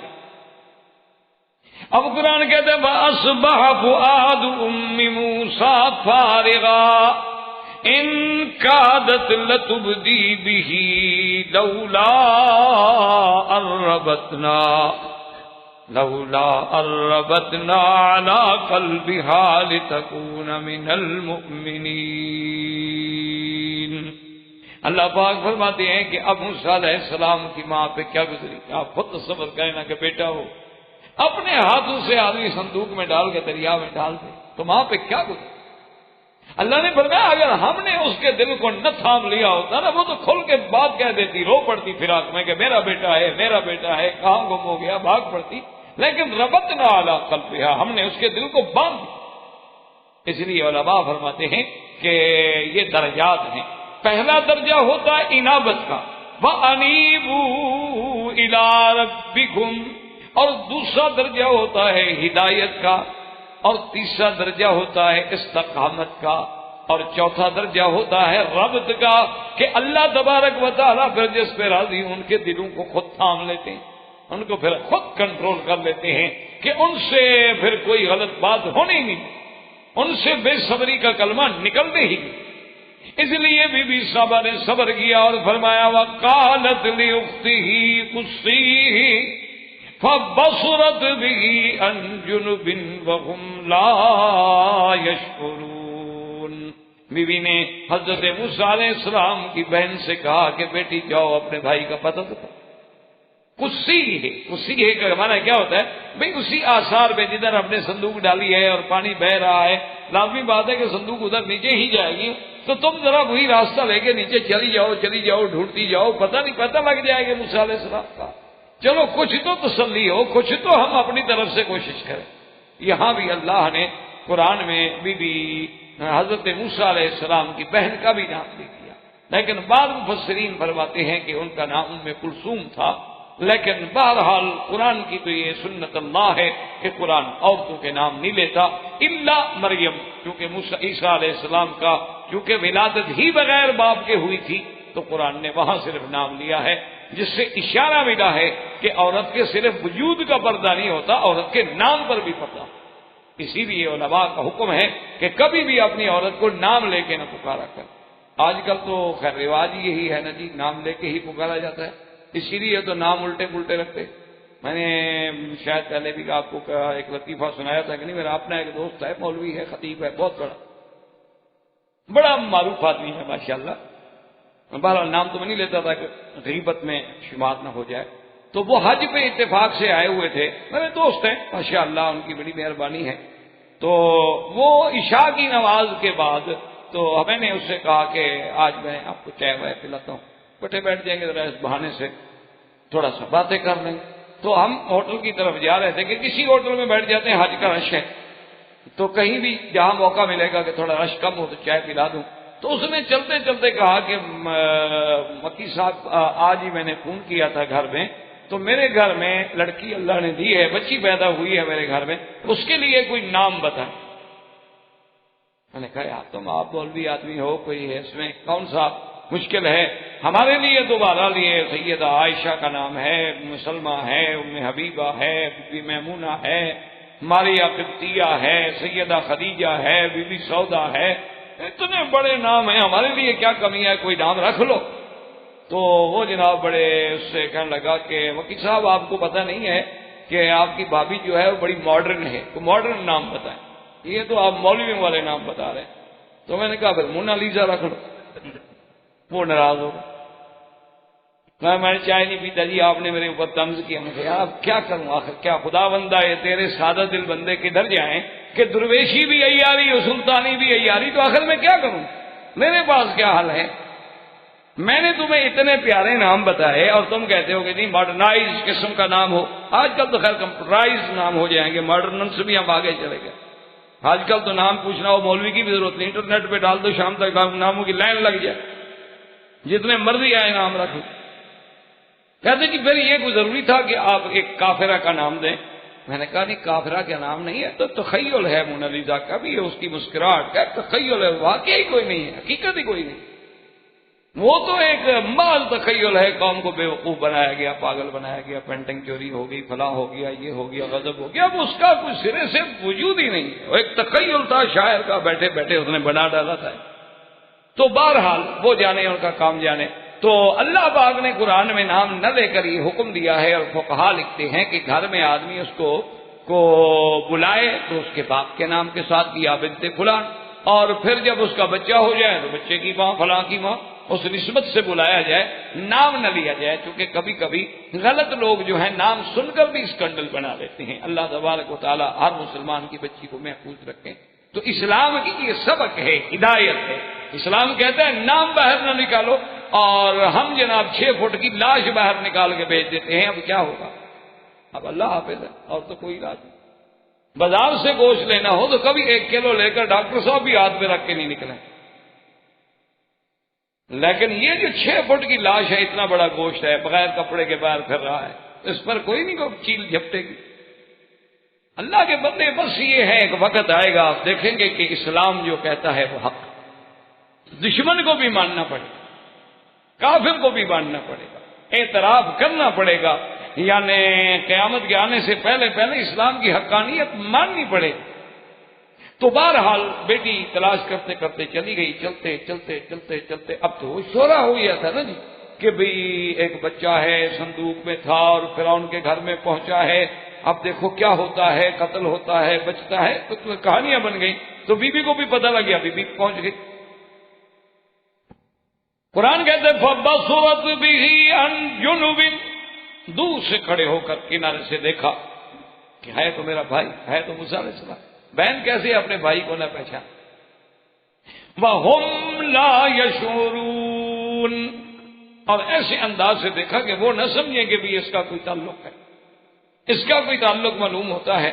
اب انہوں نے جناب بچے نے جب رونا شروع کیا تو انہوں نے دایا بلائی کہ جی دودھ پلاؤ، بچہ رو رہا ہے۔ اب جس کا بھی وہ بلاتے ہیں موسیٰ علیہ السلام دودھ ہی، وَحَرَّمْنَا عَلَيْهِ الْمَرَاضِعَ، اللہ نے فرمایا ہم نے دودھ حرام کر دیا سب کہ کسی کا دودھ نہیں پینا ہے۔ موسیٰ علیہ السلام خبردار، ہم نے وعدہ کیا ہے تیری اماں کا دودھ تجھے پلانا ہے اور کسی کا دودھ نہیں پینے دیں گے۔ یہ ہے خدا کہ فرعون کے گھر میں ہے موسیٰ علیہ السلام جو سب سے بڑا قاتل ہے، 70,000 بنو اسرائیل کے بچے کو قتل کیا اسی لیے کہ میرا اقتدار چھیننے والا بچہ پیدا نہ ہو۔ اللہ نے اسی کو اس کے گھر میں بھیج دیا کہ پرورش بھی میں نے تم سے کروانی۔ اسی لیے دیکھا جائے اللہ اسی لیے کہتے ہیں کہ ڈرو نہیں، جب تم حق کے دائی بنو گے، جب تم اللہ کی توحید کے علمبردار بنو گے، جب تم دین کی دعوت کو لے کے اٹھو گے نا، اللہ دشمنوں کے گھر میں تیرے لیے ٹھکانے پیدا کرے، اللہ فرعونوں کے گھر میں تیری حفاظت کے انتظام کرے۔ آپ گھبراتے کیوں ہیں؟ آپ کھڑے تو ہوں اللہ کے دین کے لیے۔ تو اب جناب انہوں نے جب دیکھا کہ وہ بچہ دودھ نہیں پیتا، رو رہا ہے، تو اب آخر بہن تھی سمجھ صبرناز، فقالت هل ادلکم علی اہل بیت یکفلونہ لکم وہم لہ ناصحون۔ بچی نے کہا کہ اگر چاہو تو میں تمہیں ایک گھر بتا سکتی ہوں، وہاں ایک بڑی پارسا بھی ہے، نیک بھی ہے، ہو سکتا ہے اور وہ خیر خواہ بھی ہیں، ہو سکتا ہے کہ وہ بچہ اس کا دودھ پی لے۔ اب جناب یہ ہے کہ انہوں نے کہا کہ چلو ٹھیک بتائیں کون۔ اور بعض روایات میں یہ آتا ہے کہ جب وہ بی بی نے کہا نا کہ وہ ہم لہو ناصحون، اور وہ گھرانے والے اس بچے کے خیر خواہ بھی ہیں، تو فرعون تاڑ گیا، اس نے کہا اچھا ادھر آؤ، کون ہو تم؟ وہ گھر والے اس بچے کے خیر خواہ کیسے ہیں؟ اس بچے کے ساتھ ان کا کیا رشتہ ہے؟ تو اللہ نے بی بی کو عقل دیا، انہوں نے فرمایا بادشاہ آپ نے سمجھا نہیں، میں نے کہا تھا ہم لہو تمہارے خیر خواہ ہیں، تم نے موسیٰ علیہ السلام کی طرف اشارہ سمجھ لیا، حالانکہ میرا اشارہ تمہاری طرف تھا کہ وہ گھرانہ تمہارا خیر خواہ۔ تو بادشاہ نے اچھا یہ بات ہے تو ٹھیک ہے، اس نے کہا جاؤ اس کو لے کے آؤ۔ اب جناب جب وہاں سے شاہی فرمان آیا اور بی بی ساتھ ہیں، دوڑی ہوئی گھر آئی، ان کو باہر کھڑا کیا، اماں سے کہا کہ اماں جان آپ دیکھیں نا کہ اس وقت ورنہ ماں تو خوشی میں آ کے کیا نہ کہتے، یہ بھی تو رب تعالی القلب ہے نا، اللہ نے دل کو تھاما ہوا ہے، ورنہ اس حال میں جس کا بچہ مل جائے اس کے خوشی کا کیا عالم ہوگا، اور پھر اپنے آپ کو خوشی میں کنٹرول کر سکتی ہے، لیکن ربط نہ ادا کرتے ہیں۔ اللہ فرماتے ہیں ہم نے جو دل کو باندھ رکھا تھا۔ تو بی بی نے آگے بتایا کہ اماں جان بھائی سلامت سے ہے، خیریت سے ہے، اور فرعون کے گھر میں، انہوں نے کہا فرعون کے گھر میں؟ کہا فرعون کے گھر میں، اور وہ باہر آئے ہوئے ہیں، مہربانی کریں، وہ تو کسی کا دودھ ہی نہیں پیتا، وہ تو رو رہا، چلے دودھ پلائیں۔ تو موسیٰ علیہ السلام کی اماں نے کہا کہ نہیں میں نہیں جاتا۔ انہوں نے کہا ماں کیا کہہ رہی ہے؟ انہوں نے کہا اللہ کا وعدہ تھا انا رادوہ الیک، ہم موسیٰ تیرے پاس لائیں گے، یہ تو نہیں کہا تھا تجھے لے جائیں گے۔ تو موسیٰ علیہ السلام اللہ کا وعدہ پورا ہوگا، وہ میرے پاس آئے گا، میں کیوں جاؤں؟ اور اسی سے حکمت کا پتہ چلا کہ بیٹے ہی ماؤں کے پاس آتے ہیں، یعنی کہ مائیں بیٹوں کے پاس چل کے جائیں۔ آج کل تو یہی دور ہے نا، آج کل تو مائیں بیٹوں کو منت کرتی ہیں، آج کل تو مائیں آگے نیاز مند بنتی ہیں، اور وہ بھی بیٹا راضی ہو اور بہو راضی ہو تو 4 دن بیچاری گھر گزار دے، ورنہ تو اماں جانے کے لیے تو الگ جگہ دی جاتی ہے، کبھی بوڑھے ہو گئے ہیں جی وہ ان کو ذرا یہاں ٹربل ہو گیا، تمہیں نہیں ہوتی ان کو ٹربل ہو، ایسی نالائق ناخلف اولاد ہے، اللہ معاف کرے، اللہ معاف کرے۔ یہ تو جب ہم مریں گے نا اس دن پتہ لگے گا کہ ان بڈھے بڈھیوں کا کیا مقام تھا، اللہ کے والدین کا کیا مقام تھا، اور ہمارے بیویوں کا کیا مرتبہ تھا۔ اللہ تبارک و تعالیٰ معاف فرمایا۔ میں نے کہا کہ نہیں، اس میں 2 حکمتیں تھیں کہ ایک تو شان قائم رہے کہ بیٹا ماں کے پاس، اور اصل بات یہ تھی کہ اللہ کا وعدہ پورا ہو کہ انا رادوہ الیک، ہم اس کو لائیں گے تیرے پاس۔ اللہ کا وعدہ پورا. اور تیسری بات یہ تھی کہ اسی کو اللہ نے راز رکھنے کا بہانہ بنا لیا. اگر ماں دوڑ پڑتی تو راز ہی تو کھل جاتا نا کہ پتہ نہیں اصلی ماں تو نہیں آ گئی، یہ جو بھاگی بھاگی آ گئی ہے جلدی سے بچے کی بات سن کے. انہوں نے کہا میں نہیں جاتی، ان کو ضرورت ہے تو آ جائیں. اللہ نے راز بھی رکھ لیا، پردہ بھی رکھ لیا کہ وہ راز ہی نہ کھلا گی، یہ تو حقیقی ماں ہے موسیٰ علیہ السلام کی. اللہ فرماتے فَرَدَدْنَاهُ إِلَىٰ أُمِّهِ كَيْ تَقَرَّ عَيْنُهَا وَلَا تَحْزَنَ وَلِتَعْلَمْ أَنَّ وَعْدَ اللَّهِ حَقٌّ وَلَٰكِنَّ أَكْثَرَهُمْ لَا يَعْلَمُونَ. اللہ نے فرمایا کہ ہم نے پھر موسیٰ علیہ السلام کو ان کی اماں کی طرف لوٹایا کہ اس کی آنکھیں ٹھنڈی کر دیں، ہمارا وعدہ پورا ہو. کہ اولاد ایک ایسی نعمت ہے کہ جس کے دیکھنے سے آدمی کی آنکھیں بھی ٹھنڈی ہو جاتی. اللہ نے کیسا ایک لفظ میں اس سے بڑا محاورہ آپ دنیا میں نہیں ڈھونڈ سکتے کہ اللہ تمہیں ایسی خوشی دے کہ اللہ تیری آنکھیں ٹھنڈی کرتے، اللہ تیری اولاد کو تیرے لیے قرۃ عین بنا دے. اس سے بڑا دعا اور اس سے بڑا جملہ راحت و آرام کا پوری دنیا کی ادب اور تاریخ میں مل نہیں سکتا. جو اللہ کے کلام کا کون مقابلہ. اللہ نے فرمایا ہم نے موسیٰ علیہ السلام. اچھا، اور خدا کی شان یہ ہے کہ وہ بی بی بھی آ گئی.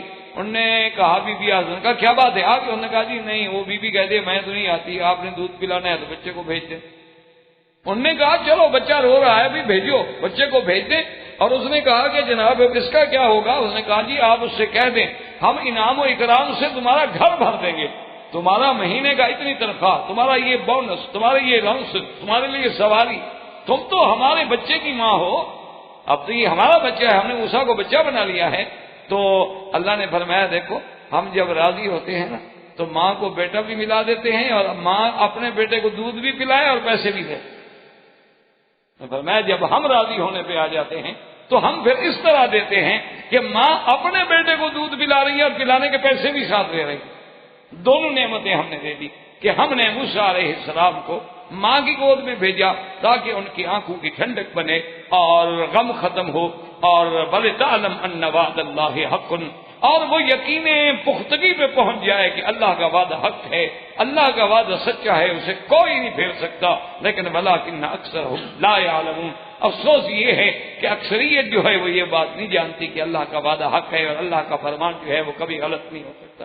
اب موسیٰ علیہ السلام، بعض مفسرین نے لکھا ہے کہ ایک دفعہ موسیٰ علیہ السلام ابھی بچپن میں ہیں، ابھی آپ کی عمر جو تھی یعنی 2 سال کا لکھا ہے، ابھی یعنی وہ زمین پہ چلتے تھے، گھسٹ گھسٹ کے چلتے تھے. تو کبھی کبھی بی بی آسیہ ان کو بلا لیتی تھی دیکھنے کے لیے، ورنہ رہتے تو موسیٰ علیہ السلام اپنی اماں کے گھر میں تھے، لیکن کبھی کبھی آسیہ بی بی بھی ان کو بلا لیتی تھی دیکھنے کے لیے. تو ایک دن بلایا تو بی بی آسیہ نے سینے سے لگا کے موسیٰ علیہ السلام کو اٹھایا ہوا ہے. فرعون آ گیا. فرعون جو آیا تو اپنا اس دور میں فرعونہ جو تھے بادشاہ وہ زیور پہنتے تھے باقاعدہ، گلے میں سونے کے بڑے بڑے لاکٹ، اور ان کی جو داڑیاں ہوتی تھیں ان میں وہ موتیوں کی لہریں اور موتیوں کی لڑیاں لگاتے تھے. ہیرے جواہر ڈائمنڈ ایک دور سے وہ چمک رہی ہیں. رات کو جو لائٹ پڑی اور چمک آئی، کبھی زمرد ہے یاقوت ہے فلان ہے. تو وہ بھی فرعون کا وہ مرصع، سر پہ تاج اور یہ ساری چیزیں. تو اس نے فرعون نے بھی یہ کیا کہ اس نے کہا کہ چلو اب بی بی آسیہ خوش ہو جائے گی. اس نے بھی موسیٰ علیہ السلام کو اٹھا لیا کہ چلو ذرا بی بی خوش ہو جائے کہ میں بھی بچے سے پیار کر رہا ہوں. تو جب موسیٰ علیہ السلام کو انہوں نے اٹھایا تو سینے کے ساتھ قریب کیا تو موسیٰ علیہ السلام نے داڑھی پکڑ کے مارا تھپڑ منہ پہ فرعون. وہ تو موسیٰ تھا نا جی، وہ تو موسیٰ تھا نا علیہ السلام، وہ تو جلالی پیغمبر ہے. چاہے بچہ ہو تو کیا ہے، نبوت کے فیصلے تو پہلے ہو چکے ہیں نا. اِنَّا رَادُّوهُ إِلَيْكَ وَجَاعِلُوهُ مِنَ الْمُرْسَلِينَ، وہ تو رسول ہے. احباب کرام، اس کے بعد اب آپ اس مبارک سلسلے کی CD نمبر 19 سماعت فرمائیں.